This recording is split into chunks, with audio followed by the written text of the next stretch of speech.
அடுத்த sweet cravings என்னென்னு பார்க்கலாமா? எங்கள் வீட்டில் சிகப்பு அவல் வாங்கி வச்சு ரொம்ப நாள் ஆச்சா, சரி அதை வச்சு லட்டு பண்ணலான்னு பார்த்தேன்.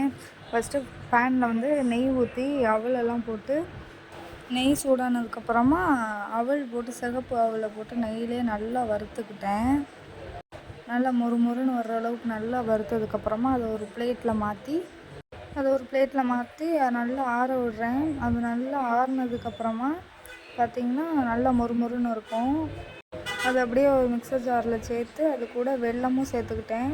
வெல்லம் சேர்த்து நல்லா மிக்சர் ஜாரில் ஒரு சுற்று போட்டுக்கிட்டேன். ஒரு பல்ஸ் ரவுண்டு போட்டுக்கிட்டதுக்கப்புறம் நல்லா நைஸாக பவுட்ரு ஆயிடுச்சு. ரொம்பவும் நைஸாக இல்லாமல் கொஞ்சம் குறவரன்னு தான் இருந்தது.